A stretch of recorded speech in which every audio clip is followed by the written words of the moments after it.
The recorder is already running when my mother slides the paper toward me. Her fingers leave marks on the white surface as she whispers, "Just read it exactly like this."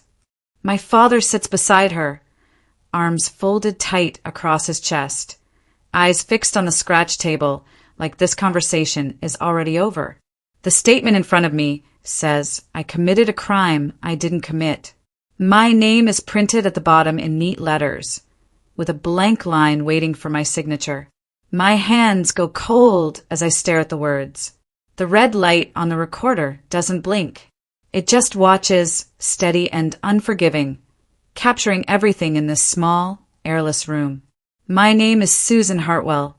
I'm 38 years old, and I work in office administration at Precision Analytics, a mid-sized consulting firm in downtown Portland. I've been there for 11 years, handling everything from expense reports to vendor contracts. Paper trails are literally my job. I know how documents flow, how approvals work, how money moves through systems. That's why this whole situation feels so wrong. A week ago, my supervisor noticed a discrepancy in the quarterly budget report. $3,000 couldn't be accounted for in the marketing department's spending. It wasn't missing. It wasn't stolen. It was just logged incorrectly across 2 different cost centers. The finance team flagged it during their routine audit. Standard procedure. They sent an email to everyone involved, asking for clarification on the transactions. I forwarded the documentation I had. My manager, Patricia Nolan, forwarded hers. The marketing coordinator, Andrew Kim, sent his records too.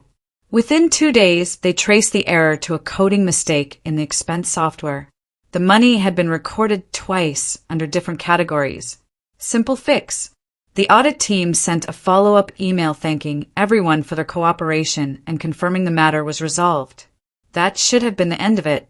Clean, professional, routine. But then my parents got involved.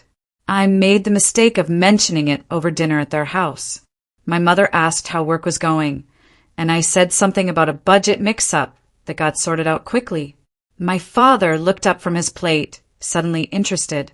He asked if there was an investigation. I said no, just a routine audit. He asked if anyone got in trouble. I said no, it was a software error. My mother's face changed then, that worried look she gets when she thinks something bad is coming. She asked if my name was on any of the documents. I said yes, of course, I process expense reports. That's when everything shifted. My father leaned forward and said we needed to talk seriously. My mother started clearing the table even though we weren't done eating. They moved around the kitchen with this weird energy, like they were preparing for something. My father said that even minor workplace issues can spiral out of control if you're not careful. My mother said companies always look for someone to blame when money is involved. I tried to explain again that the issue was resolved, that finance had already confirmed it was a system error, but they weren't listening. They were building a narrative in their heads that had nothing to do with reality. My father said he knew someone in HR at a different company who got fired over a similar situation. My mother said they'd heard stories about audits turning into criminal investigations. They talked over each other, creating this disaster scenario that didn't match what had actually happened at my office. I kept trying to interrupt, to bring them back to the facts, but they were spiraling. Finally, my father said we needed to be proactive. We needed to get ahead of this before it became a problem. I asked what he meant. He said sometimes the best way to handle these things is to take responsibility early and move on. I stared at him. Take responsibility for what? For a software glitch that was already fixed? He said it didn't matter what actually happened. What mattered was controlling the narrative. If there was even a chance this could come back on me, the smart move was to confess to a minor mistake, apologize, and close the chapter. My mother nodded along, saying it would show integrity and prevent any future questions. I felt like I was in a completely different conversation. They were talking about confessing to something I didn't do to avoid consequences that didn't exist. It made no sense. I told them no. I told them the audit was done, the error was found, and there was no investigation. I told them I wasn't confessing to anything because there was nothing to confess. My father's jaw tightened. He said I was being naive. He said I didn't understand how these corporate situations work. My mother said they were just trying to protect me. I said I didn't need protection from a problem that wasn't real. The conversation ended badly. I left their house feeling frustrated and confused. I thought that was the end of it. I was wrong. 3 days later, my mother called me at work. Her voice was tight and urgent. She said my father had contacted someone he knew in corporate compliance. She said they'd arranged a meeting to help clear everything up. I asked what meeting. She said it was just a formality, a chance to put everything on record so there wouldn't be any confusion later. I felt my stomach drop. I asked to arrange this meeting. She said my father had reached out to someone at my company through a business contact. I couldn't believe what I was hearing. They had gone behind my back and inserted themselves into my workplace. I told my mother to cancel whatever meeting they'd set up. She said it was too late, that it was already scheduled for tomorrow afternoon. She said they were just trying to help. I said they were making everything worse. She got quiet for a moment, then said in that calm voice she uses when she's decided something, "Susan, we're your parents. We know what's best. Just trust us on this." I felt anger rise in my chest. Trust them? They'd manufactured a crisis that didn't exist and were now dragging me into some formal meeting I never asked for. I told her I wasn't going. She said I had to. The next afternoon, I walked into conference room at my office with my stomach in knots. My parents were already there, sitting on one side of the table with Diane Foster, someone from HR I'd never met before. Patricia, my manager, sat on the other side looking confused. There was a recording device on the table, the red light already glowing. Diane introduced herself and explained that my parents had expressed concerns about the recent audit and wanted to ensure everything was properly documented. Patricia looked at me with raised eyebrows, clearly as surprised as I was. This wasn't standard procedure. This was chaos. My father cleared his throat and started talking about the importance of transparency and accountability. He said that, in his experience, the best way to handle workplace discrepancies was to address them head-on. Diane nodded politely, but I could see she was trying to figure out why we were even having this meeting. Patricia said the audit had already been completed and the issue resolved. My mother smiled that tight smile and said, "Yes, but we want to make sure Susan's role is clearly understood." Her emphasis on clearly understood made it sound like I'd done something wrong. I opened my mouth to speak, but my father cut me off. That's when my mother slid the paper across the table. It was a typed statement, neatly formatted, with my name at the bottom. I picked it up and started reading. The first sentence made my blood go cold. "I, Susan Hartwell, take full responsibility for the financial discrepancy identified in the quarterly audit." I looked up at her. She nodded toward the paper, like I was supposed to just read it out loud. My father said, "Go ahead, Susan. Just read it exactly as written." His voice was low and firm, the voice he used when I was a teenager, and he expected obedience. But I wasn't a teenager anymore. I looked at Patricia. She was frowning now, her professional mask slipping. I looked at Diane, who was watching my parents with an expression I couldn't quite read. Then I looked back at the paper. The statement went on to say that I had made errors in processing expense reports that led to the discrepancy, that I should have caught the mistake earlier, and that I accepted full accountability for the oversight. None of this was true.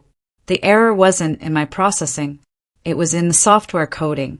Finance had confirmed this in writing. But my parents had written a confession for me anyway. My mother leaned forward and whispered, "It'll all go away once you read it. Trust us." My father added, "This is the smart move, Susan. Just get it over with." I felt trapped. The recorder was running. My manager was watching. HR was waiting. And my parents were pushing me to confess to something I didn't do. For a moment, I actually considered it. Maybe it would be easier to just read the words and move on. Maybe they were right, that this would close the chapter. But then I thought about what would happen after. Once I said those words on record, they would become the truth. The actual truth wouldn't matter anymore. I put the paper down. I didn't do this, I said quietly. My father's face hardened. Susan, we've already discussed this. I shook my head. No, you discussed it.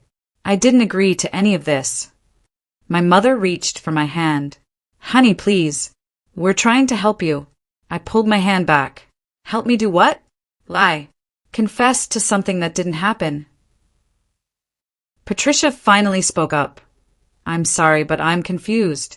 The audit already cleared Susan. Why are we having this meeting? My father ignored her and focused on me. Just read the statement, Susan. Stop making this difficult.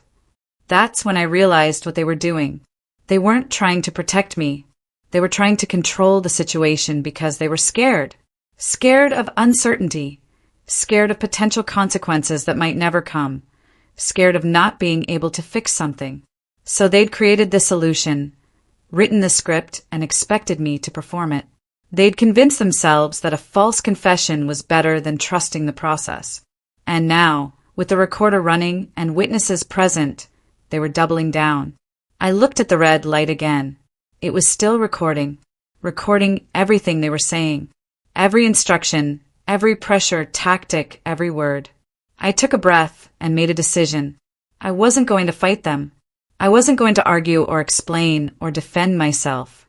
I was just going to let this play out exactly as it was. Okay, I said calmly. My mother exhaled with relief. My father nodded approvingly. I picked up the paper again and started reading slowly. I, Susan Hartwell, take full responsibility for, my mother interrupted. No, read it with more confidence. You sound uncertain. I stopped. I was just reading what it says. My father said start over, and speak clearly. I started again. I, Susan Hartwell, take full responsibility for the financial discrepancy. My mother interrupted again. Don't pause there. Keep going through the whole sentence. I looked at her. I'm reading it exactly as written. She shook her head. No, you're adding pauses. Just read it, smoothly. My father leaned in. Susan, we practiced this. Remember? No hesitation, no stops. Just read it straight through. I hadn't practiced anything with them. This was the first time I'd seen this statement, but they were acting like we'd rehearsed this scene. Patricia shifted in her chair.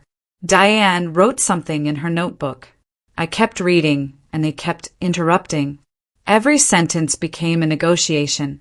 When I said errors in processing, my mother told me to say mistakes in my processing. When I read should have caught the mistake, my father said to emphasize should have. They were coaching me in real time, trying to shape my words into something more damning. And the recorder captured all of it. Every correction, every instruction, every time they told me how to sound more guilty. I didn't argue. I just did what they asked, slowly and mechanically, letting the transcript build itself. By the time I finished reading the statement, the atmosphere in the room had completely changed. Patricia was no longer confused. She looked angry. Diane had stopped writing and was watching my parents with a cold, professional stare. My father pushed the paper toward me. Now sign it. I picked up the pen. My mother smiled, finally relaxed. I held the pen over the signature line and paused. Susan, my father said sharply. I looked at Diane. Do I have to sign this? She met my eyes and said very clearly, you don't have to do anything you're not comfortable with. My mother's face went white. My father started to speak, but Diane held up her hand. Actually, I have some questions about this process. Mr. and Mrs. Hartwell, did you prepare this statement? My father said they were just helping me organize my thoughts. Diane asked if I had requested their help. Silence. She asked if I had seen the statement before today. I said no. She asked if I agreed with what it said. I said no. My mother tried to jump in with an explanation about family support, but Diane cut her off. I think we need to pause this meeting. What happened next unfolded quickly. Diane ended the recording and asked my parents to step outside. Patricia stayed with me. She asked if I was okay. I nodded, though my hands were shaking. She said quietly, "That was bizarre. None of that was necessary."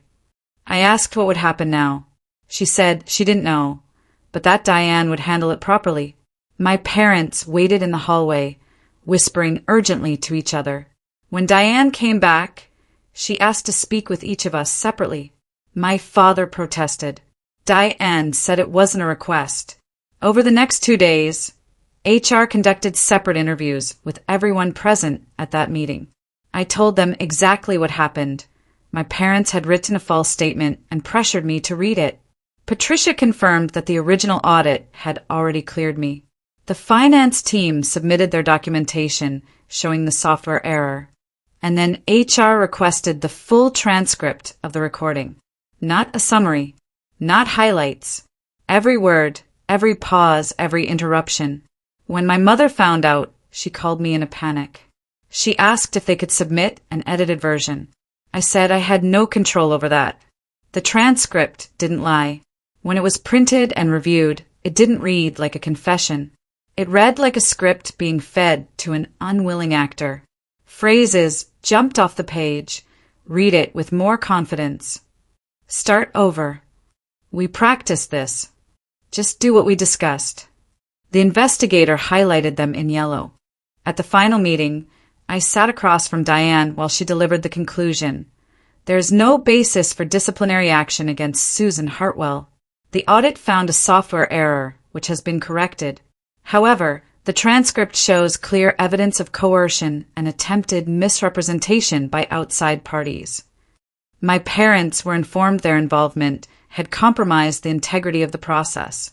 Any future contact regarding my employment would need to go through legal counsel.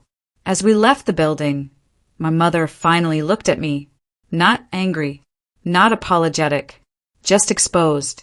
She had tried to right my guilt, and instead, the records showed exactly who had been holding the pen. I walked back to my desk. My job was intact. My name was clear, and I never answered when they called again.